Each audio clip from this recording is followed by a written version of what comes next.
Hello guys, welcome back to my channel. स्वागत है आपका एक बार फिर से मेरे नए ब्लॉग में। और आज हम डिस्कशन करेंगे एक कंपाउंड एक्सरसाइज की, जो कि बहुत सारे लोग, मैक्सिमम लोग जो है गलत करते हैं। मैंने देखा है जिम में भी, बाहर आउटडोर अगर कोई वर्कआउट करता है उसको भी, इवन कि मेरे कुछ क्लाइंट भी स्टार्टिंग में गलत करते थे, लेकिन अब जो है उनकी फॉर्म जो है करेक्ट हो गई है। अगर आप पुशअप को गलत करोगे, पुशअप को क्या, किसी भी एक्सरसाइज को अगर गलत करोगे तो उस एक्सरसाइज का आपको बिल्कुल भी बेनिफिट नहीं होने वाला। और हमेशा बेस को अगर आप ठीक नहीं करोगे, चाहे वो स्कूल है चाहे वो एक्सरसाइज का है, अगर आप बेस को मेंटेन नहीं करोगे, अच्छा नहीं करोगे, तो आगे चल के आप अच्छा परफॉर्म नहीं कर पाओगे, क्योंकि आपकी जो मसल मेमोरी होती है वो उसको अडेप्ट कर लेती है और आप उसके बाद उसको चेंज करने में बहुत परेशानी आती है, नहीं कर पाते हैं। तो हमेशा जिस भी एक्सरसाइज को आप परफॉर्म करो उसको अच्छे से परफॉर्म करो, बिल्कुल करेक्ट पोस्चर में परफॉर्म करो। आपको नहीं आता है तो आप किसी से गाइड लो, आप किसी से एडवाइस लो कैसे करना है, बट गलत मत करो, उसका बिल्कुल बेनिफिट नहीं होने वाला, नुकसान ही होगा, बेनिफिट बिल्कुल नहीं होगा। तो आज हम बताएंगे आपको कि पुशअप जो है उससे हमारे कौन कौन से मसल्स में जो है इम्पैक्ट आता है, कौन कौन से मसल में बेनिफिट होता है, और इस एक्सरसाइज का बेसिकली बेनिफिट है क्या। बहुत ही छोटी सी एक्सरसाइज है, बहुत ही नॉर्मल एक्सरसाइज है, जो कि एक छोटे से बच्चों को भी पता होती है कि ये एक्सरसाइज क्या है, बट परफॉर्म करने नहीं आती है हमें।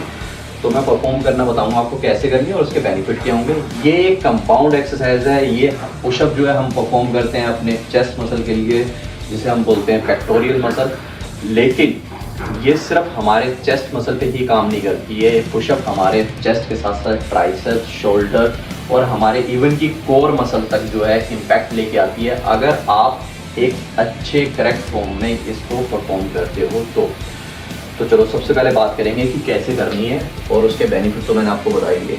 मैं फ्लोर में जो है मैट बिछा लेता हूँ, चुभ रहा है। तो गाइस, जो हम पुशअप जब हम करते हैं, जो कि हमने देखा है कि किस तरीके की मिस्टेक होती है, जो मैं देखता हूँ अक्सर, वो मैं आपको बाद में बताऊँगा। पहले मैं बताऊँगा कि इसको करना कैसे है, किस तरीके से हम कर सकते हैं। अगर आप एक एथलीट हो, अगर आप वर्कआउट करते हो, आप बिगिनर स्टेज को क्रॉस कर चुके हो, तो जाहिर सी बात है कि आप जो है, आपकी स्ट्रेंथ इतनी मेंटेन हो चुकी होगी कि आप एक नॉर्मल पुशअप कर सकते होंगे। तो मैं आपको नॉर्मल पुशअप से स्टार्ट करूँगा और फिर एंड तक ले जाऊँगा कि आपको बिगनर को किस तरीके से करना है, ठीक है। तो सबसे पहले बात हम करेंगे कि जो हैंड्स का गैप होना चाहिए वो कितना होना चाहिए। हमें हैंड्स को कितने गैप में रखना है कि आपका पोस्चर जो है बिल्कुल करेक्ट हो चुके, ठीक है। और आपको जब पुशअप परफॉर्म करते टाइम ऐसे कौन से मसल को ज़्यादा यूज़ करना है जिससे कि आपको हाथों में या कहीं पे भी पेन ना हो, ठीक है। तो हम जब हैंड्स को फ्लोर पे रखेंगे तो हम देखेंगे कि हमारा जो शोल्डर का जो डिस्टेंस है, उस डिस्टेंस से हल्का सा वाइड रखना है, बहुत ज़्यादा वाइड नहीं रखना है हाथों को, बिल्कुल भी पोस्चर सही नहीं होगा। या बहुत ज़्यादा क्लोज भी नहीं रखना है, क्योंकि अगर बहुत ज़्यादा क्लोज रखोगे तो भी सही नहीं होगा। तो आपका जो शोल्डर का डिस्टेंस है उससे आपने थोड़ा सा बाहर रखना है, ठीक है। अभी जो है आप देख रहे होंगे कि मेरे जो हाथ हैं वो शोल्डर से थोड़े से बाहर हैं, बहुत ज़्यादा बाहर नहीं है। और इस तरीके से आपने हैंड्स को प्लेस करना है फ्लोर पे। उसके बाद आपने जो है पुश करना है, आपने इस फ्लोर को धक्का मारना है, ठीक है। तो धक्का कैसे मारना है, फिंगर से नहीं मारना है, अगर फिंगर से मारोगे तो पेन होगा। आपने यूज़ करना है अपनी हथेलियों को, पाम को, ठीक है।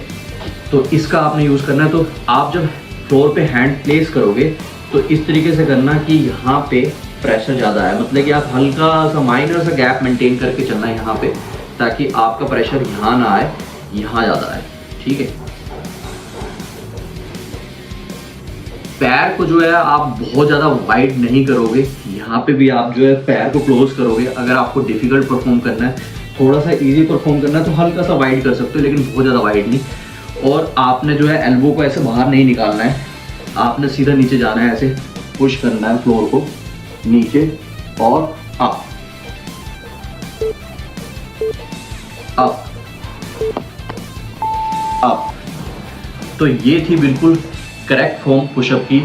अगर आप इस तरीके से परफॉर्म करोगे तो आपका चेस्ट मसल अच्छा डेवलप होगा, आपका बेस बन पाएगा और जब आपका चेस्ट मसल अच्छे से डेवलप होगा तो आप चेस्ट की जितनी भी एक्सरसाइज परफॉर्म करोगे, चाहे आप घर पे कर रहे हो या जिम पे कर रहे हो, चेस्ट वर्कआउट जो भी करोगे आप डंबल से बार के साथ, वो बहुत अच्छे से परफॉर्म कर पाओगे, क्योंकि आपका मसल बहुत अच्छे से डेवलप हो चुका है, उसका बेस बन चुका है, उस मसल मेमोरी में एडॉप्ट कर चुकी है कि आपको किस तरीके से वर्कआउट करना है, किस तरीके से आपको पुशअप करने हैं, तो आपकी स्ट्रेंथ जो है काफ़ी अच्छी डेवलप हो चुकी होगी। ठीक है, तो ये था कि आपको हैंड्स किस तरीके से प्लेस करने हैं।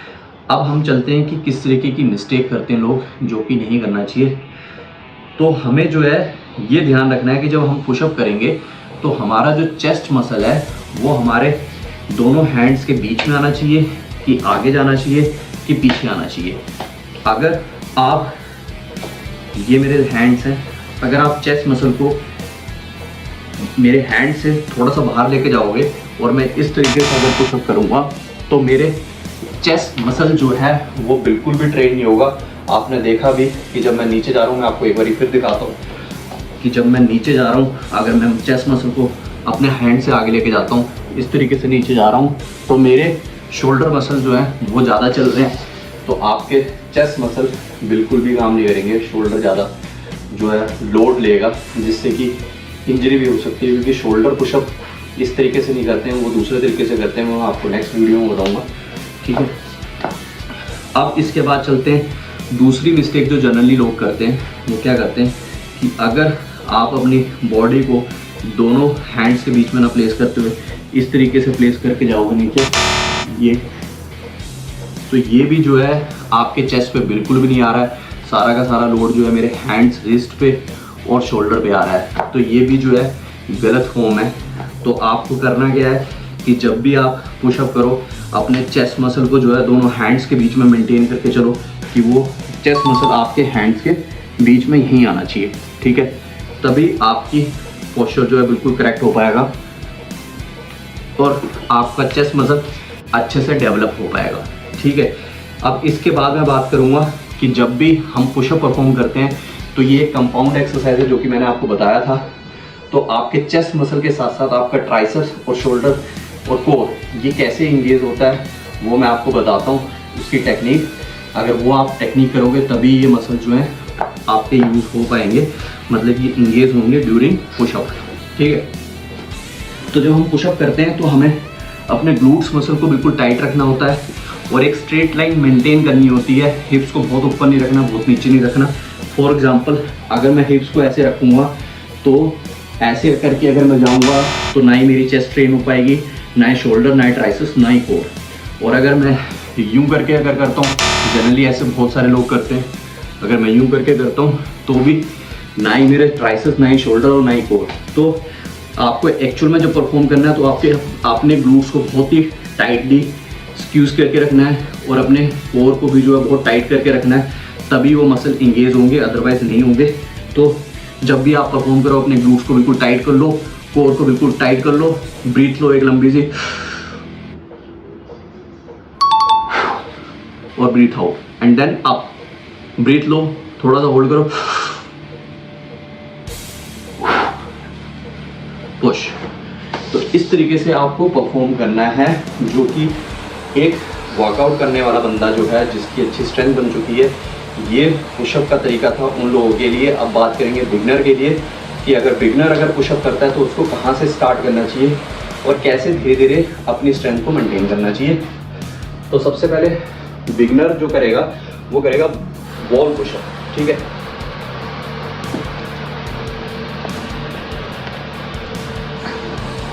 मेरे घर में वॉल कम है क्योंकि मैंने अपने घर में जगह जगह चीज़ें लगा दी हैं, तो वॉल बहुत कम बची हैं, तो मेरे पास एक ही ऑप्शन बचा है।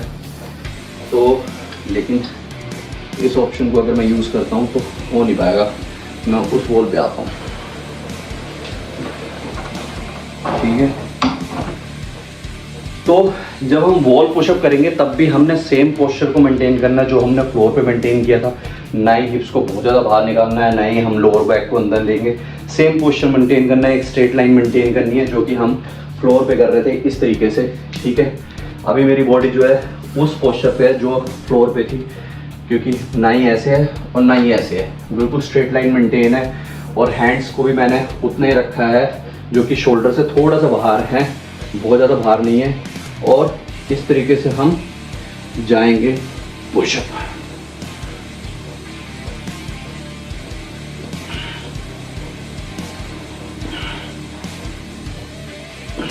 पुश करना है, इसमें भी हमने पुश करना है, बॉल को धक्का मारना है, ठीक है। तो इस तरीके से हम बिगनिंग में स्टार्ट करेंगे। जब हमारी स्ट्रेंथ बिल्डअप हो जाएगी तो हम नेक्स्ट स्टेप लेंगे। नेक्स्ट स्टेप क्या होता है कि आप किसी भी चीज़ का यूज़ कर सकते हो। आप घर में वर्कआउट कर रहे हो तो अगर आपके पास कोई बेंच है, स्टूल है या टेबल है तो इसका यूज़ करोगे। और अगर आप जिम में कर रहे हो तो आप किसी भी बेंच पे यूज़ कर सकते हो। तो हम क्या करेंगे, इस पे हाथ रखेंगे, सेम पोस्चर मेंटेन करना है। शोल्डर को थोड़ा सा वाइड, हैंड्स को थोड़ा सा वाइड रखेंगे शोल्डर से, और सेम बॉडी को मेंटेन करना है स्ट्रेट लाइन। और इस तरीके से डाउन एंड अप। यहाँ पे भी हम चेस्ट को जो है दोनों हाथ के बीच में प्लेस करेंगे, आगे पीछे नहीं। Down up, down up, down up. आप full of range of motion करेंगे। ये बिल्कुल नहीं करना है कि हम बस इतना कर रहे हैं और हमारी चेस्ट ट्रेन हो जाए, तो ये जो है बिल्कुल गलत है। आपको फुल रेंज ऑफ मोशन करना है, full down and full up. तो ये था हमारा सेकंड स्टेप। और थर्ड स्टेप जो है वो हमारा है कि हमें वर्कआउट करना चाहिए नीज पे। पुशअप वर्कआउट नीज पे करेंगे। जब हमारी स्ट्रेंथ यहाँ से बढ़ जाएगी, हमें थोड़ा और डिफिकल्ट करना है तो हम नीज पे करेंगे। सेम पोस्चर, यहाँ पे हमने लेग्स को जो है पीछे से फोल्ड रखना है इस तरीके से, ठीक है। और सेम बॉडी को हमने नीचे लेके जाना है ऐसे, और ये अप, ये डाउन एंड अप, ये डाउन एंड अप, ये डाउन एंड ये अप। तो ये था हमारा थर्ड स्टेप। जब आपकी स्ट्रेंथ बिल्डअप हो जाए तो आप इस वाले पोस्चर को बना सकते हो। और जब यहाँ पे भी आपको इजी लगने लगे तो आप रेगुलर पुशअप पे आ जाओगे, जो कि मैं ऑलरेडी बता चुका हूँ, ठीक है। तो गाइस, अगर लगता है आपको कि मैंने इस वीडियो में बहुत अच्छे से आपको डिस्क्राइब किया है और बहुत अच्छी इन्फॉर्मेशन दी है और इस इन्फॉर्मेशन से आपका बेनिफिट हो सकता है, तो जल्दी से जाओ वीडियो की घंटी इतनी दबाओ कि अड़ोसी पड़ोसी के कानों तक आवाज़ जाना चाहिए। चैनल को सब्सक्राइब कर दो। बहुत से लोग ऐसे हैं जो सिर्फ वीडियो देखते हैं, सब्सक्राइब नहीं करते हैं, तो उनका जो है कोई नुकसान नहीं होगा अगर वो मेरा चैनल सब्सक्राइब कर देंगे, लेकिन मेरा थोड़ा सा बेनिफिट हो जाएगा, थोड़ा सा मोटिवेशन मिलेगा और अच्छी वीडियो बनाने के लिए। और जल्दी से अपने दोस्तों के साथ शेयर कर दो जिनको इस वीडियो की ज़रूरत है, अगर आपको लगता है तो। और बहुत जल्दी मिलते हैं नेक्स्ट ब्लॉग में, तब तक के लिए बाय।